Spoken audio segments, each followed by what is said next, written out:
নমস্কার বন্ধুরা, মুনিয়ার রন্ধনশৈলীতে আপনাদের সবাইকে স্বাগত। আশা করি আপনারা সবাই খুব ভালো আছেন। তাল দিয়ে তো কত রকমের পিঠেই তৈরি করি আমরা, তবে তাল দিয়ে দুধ পিঠে বা তালের দুধ পিঠে সেটা কি কখনো আপনারা ট্রাই করেছেন? হ্যাঁ বন্ধুরা, আজকে তৈরি করব তালের দুধ পিঠে। যেহেতু এখন তালের সিজন, প্রত্যেকের ঘরে কিন্তু তালের কিছু না কিছু তৈরি হচ্ছে। তাই ভাবলাম যখন তৈরি করছি তাহলে এই পিঠের রেসিপিটা আপনাদের সাথে শেয়ার করি। বন্ধুরা, পিঠেটা যতটা দেখতে আকর্ষণীয়, খেতে কিন্তু তার থেকে অনেক বেশি সুস্বাদু। যদি আপনারা এখনো পর্যন্ত এটা ট্রাই না করে থাকেন, অবশ্যই কিন্তু একবার ট্রাই করুন। চলুন তাহলে আর দেরি না করে রেসিপিটা শুরু করি। প্রথমে প্যানে দিয়ে দিচ্ছি হাফ কাপ চিনি, সাথে দিয়ে দিচ্ছি 1.5 কাপ কোরানো নারকেল। নারকেলের পর এখন এখানে দিয়ে দিচ্ছি হাফ কাপ খোয়া। এরপর এখন এখানে দিয়ে দিচ্ছি 1/3 কাপ তালের পাল্প। এখন লো টু মিডিয়াম ফ্লেমে সমস্ত কিছু খুব ভালো করে একসাথে মিশিয়ে নেব আর নাড়তে থাকবো। প্রায় 12 মিনিটের বেশি সময় হয়ে গেছে।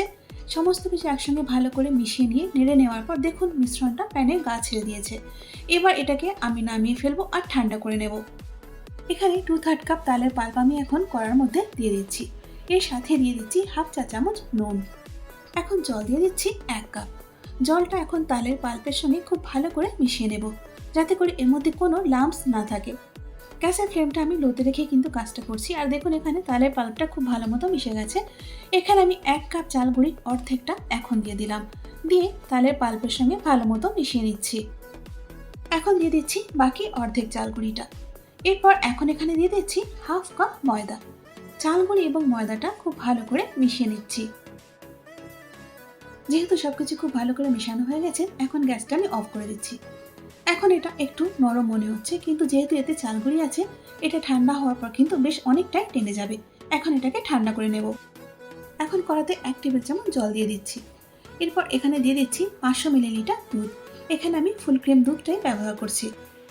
এবার দুধটা একটুখানি নাড়াচাড়া করে নিচ্ছি। এরপর এখন অপেক্ষা করব দুধটা ফুটে ওঠার। আর দেখুন এখানে দুধটা ফুটতে শুরু করে দিয়েছে। এখন গ্যাসের ফ্লেমটা লোতে করে 5 থেকে 7 মিনিটের জন্য দুধটাকে ফুটিয়ে নেব।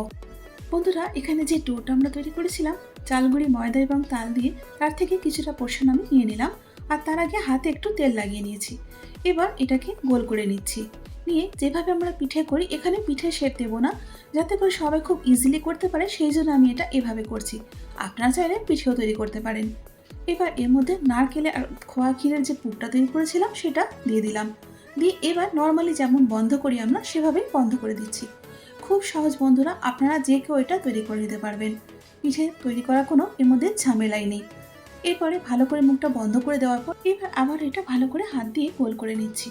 আর এর সাথে দেখুন আমাদের প্রথম পিঠেটা কিন্তু তৈরি হয়ে গেল।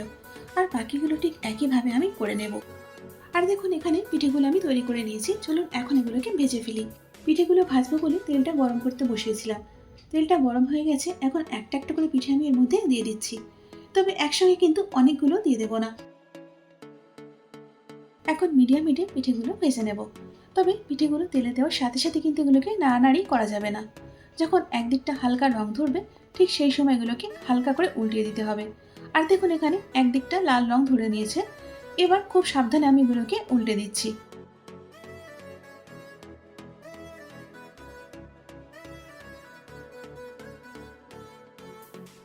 ভাজার সময় পিঠেগুলোকে এভাবে মাঝে মাঝে একটু নাড়াচাড়া করে নিতে হবে, যাতে করে পিঠের সব দিকটা সমান কালার আসে। আর দেখুন বন্ধুরা, এখানে পিঠেগুলো কত সুন্দর মতো ভাজা হয়ে গেছে। দারুণ সুন্দর কিন্তু একটা কালার এসে গেছে। এবার এগুলোকে তেল থেকে আমি তুলে নিচ্ছি। পিঠেগুলো এই প্যানটার মধ্যে দুধে ফোটাতে সুবিধা হবে বলে কড়ার থেকে দুধটা আমি এই প্যানটার মধ্যে ট্রান্সফার করে নিয়েছি। এখন ভেজে নেওয়া পিঠেগুলো আমি দুধের মধ্যে দিয়ে দিচ্ছি। গ্যাসের ফ্লেমটা কিন্তু এখন হাইয়ে করে দিয়েছি। এরপর দুধের মধ্যে পিঠেগুলো দেওয়ার সাথে সাথে এগুলোকে একটু নাড়াচাড়া করে দুধের সাথে মিশিয়ে নিচ্ছি। এবার দুধটা ফুটে ওঠার অপেক্ষা করব। আর দেখুন দুধটা ফুটতে শুরু করে দিয়েছে, সেই জন্য আবারও একবার পিঠেগুলো ভালো করে নাড়াচাড়া করে নিচ্ছি। এখনো কিন্তু আমি দুধের মধ্যে চিনি দিইনি, কারণ পিঠেগুলো সিদ্ধ হওয়ার পরে কিন্তু চিনিটা দিতে হবে। আর এভাবে করে 8 থেকে 10 মিনিট মতো পিঠেগুলো আমি দুধের মধ্যে ফুটিয়ে নেব। মিনিট 8 পর এখন এর মধ্যে 2/3 কাপ চিনি দিয়ে দিচ্ছি। যেহেতু আমি স্টাফিংয়ের সময় চিনিটা কম দিয়েছিলাম, ব্যালেন্স করার জন্য এখন চিনিটা একটু আমি বেশি দিচ্ছি। চিনিটা দেওয়ার পর সমস্ত কিছু খুব ভালো করে একবার নাড়াচাড়া করে চিনিটা মিশিয়ে নিচ্ছি। চিনিটা দেওয়ার পর এখন আরও 5 মিনিটের জন্য আমি এটাকে ফুটিয়ে নেব। বন্ধুরা, যদি আপনারা আমার এই ভিডিওটা ইউটিউব থেকে দেখেন তাহলে চ্যানেলটাকে সাবস্ক্রাইব করে পাশে থাকবেন।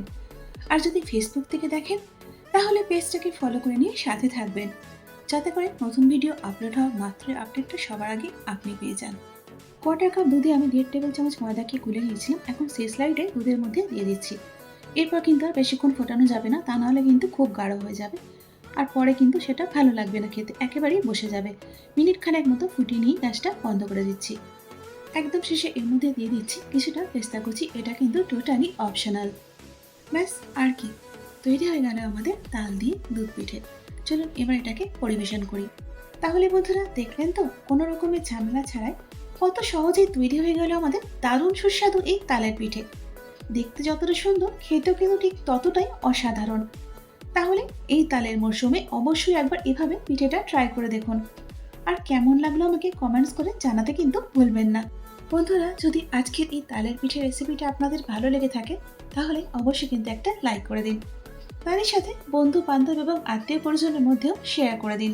আর যদি আমার চ্যানেলে নতুন বন্ধু হন অথবা প্রথমবার এসে থাকেন তাহলে কিন্তু অবশ্যই চ্যানেলটাকে সাবস্ক্রাইব করে পাশের বেল আইকনটাও অন করে রাখুন। আজ তাহলে এই পর্যন্তই। আবারও ফিরে আসছি নতুন সুন্দর এবং সহজ রেসিপি নিয়ে পরে অন্য কোনো ভিডিওতে। এতক্ষণ আমার সঙ্গে থাকার জন্য অনেক ধন্যবাদ।